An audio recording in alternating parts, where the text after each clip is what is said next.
कधीच नाही चुकणार तुमचे फेवरेट टीव्ही शोज झी5 सोबत, तेही एकदम फ्री।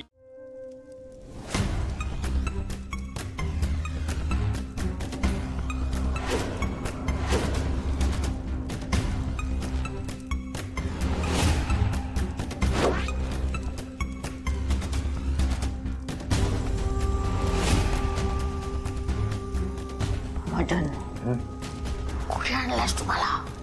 बाबांकडे। अरे ते बाबा डोळेच उघडत नाही आहेत, किती वेळ झाला? शांत बसावं आत्याबाई, चमत्काराचे लगेच घडत नसतं। ते हसतायत। तू का हसतोस?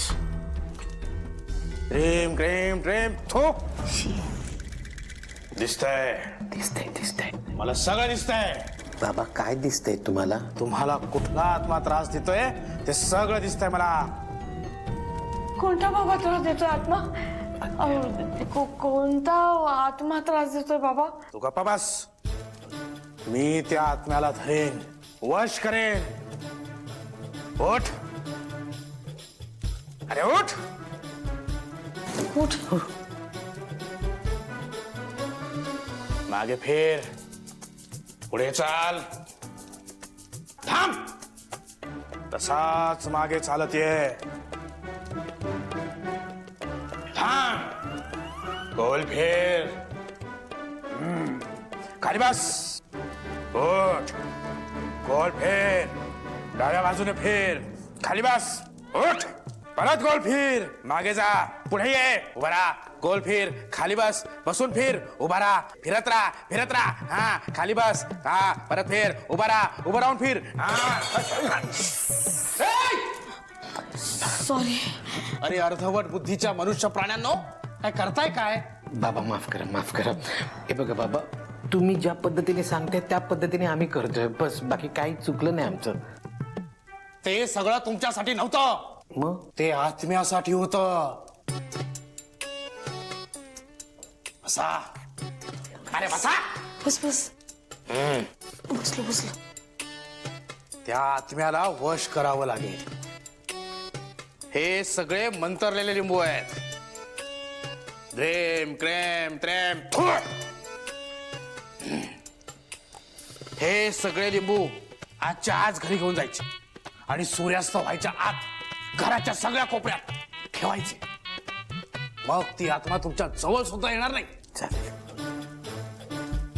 बाबा, तुम्ही त्या आत्म्याला वश केल्यावर तो आम्हाला त्रास देणार नाही ना? नाही, हा। तो आत्मा तुम्हाला स्पर्शही करू शकणार नाही।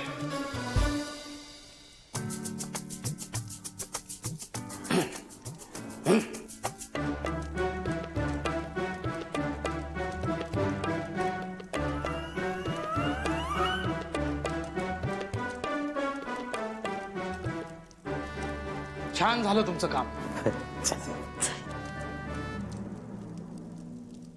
थांबा, चला। अरे थांबा थांबा, तुमचं काम तर झालं, पण केलेल्या कामाचे दाम कोण देणार?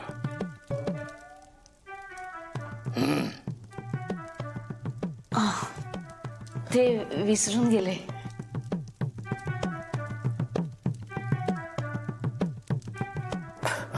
हो आत्याबाई, मी तुम्हाला इथे आणण्याचं फक्त काम केलंय, बाकी पैशांचं तुम्ही तुमचं बघून घ्या।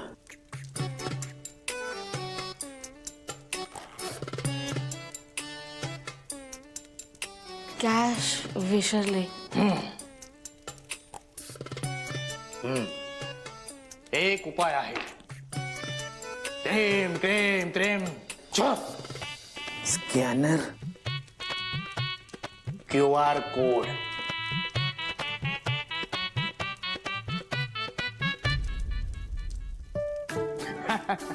तीर्थ घ्या।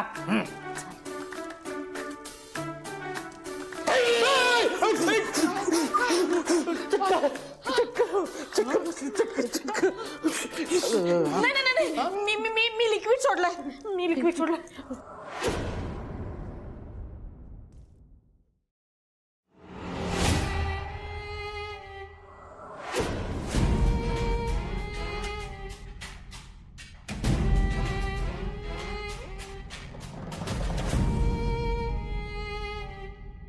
काय ग, काही हवंय? आई तुझ्याशी थोडं बोलायचंय. बोल ना. नाही इट्स ओके, तुझं आवरून झाल्यावर बोलूया आपण. अगं झालंय माझं, बोल. आई मगाशी तुला काहीच विचित्र वाटलं नाही? म्हणजे कधी? मायाने अंबिका वहिनीची साडी नेसली हे मला अजिबात पटलेलं नाही. तू अजूनही त्या गोष्टीत अडकलेलीस. आई अगं ती गोष्ट आहेच तशी. अनन्या,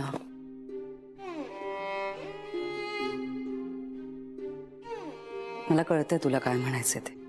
हे बघ, मायाने जे काही केलं त्यामागचा तिचा हेतू चांगलाच होता. तिने हे सगळं वेदासाठी केलं, हो ना? पण मला ते खरं वाटत नाही. आणि फ्रँकली स्पीकिंग माया मला अजिबात चांगली वाटत नाही. पण काही म्हणा, माया त्या साडीत खूपच सुंदर दिसत होती, नाही का? आता हे काय नवीन? म्हणजे मला म्हणायचंय की माया अगदी अंबिकासारखी दिसत होती.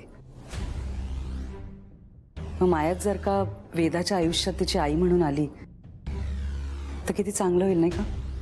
नाही, अजिबात नाही. मायावर माझा अजिबात विश्वास नाहीये. मी खूप दुष्ट आहे ना ग, त्रास देणारी, सावत्र आई, हो ना? आई अगं असं का बोलतीयस तू? हे बघ असं काहीच नाहीये. कोण म्हणाला तुला? तूच म्हणायचीस असं लहानपणी. कोणीतरी तुझ्या डोक्यात भरवलं होतं की एक सावत्र आई येणार आणि तुला खूप त्रास देणार. सुरुवातीला तुला मी अजिबात नाही आवडायचे, पण पुढे जाऊन तुझी आणि माझी खूप छान मैत्री झाली, हो ना? मग त्याचप्रमाणे तुझं मायाबद्दलचं मत सुद्धा बदलेल.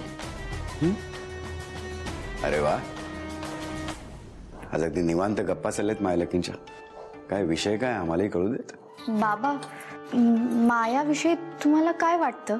म्हणजे अथर्व दादासाठी बायको म्हणून माया योग्य आहे का? यावर थोडा विचार करायला हवा.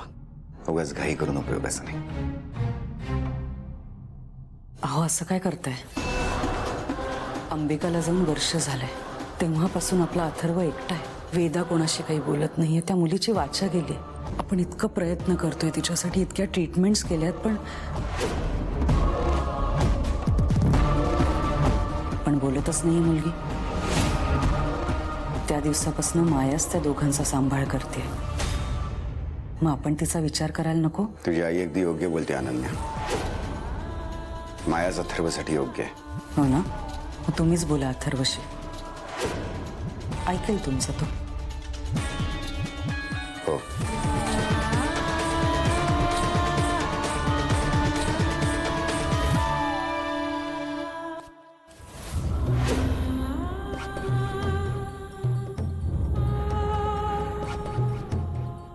काय ग, काय झालं? नाही काय नाही. आलेच.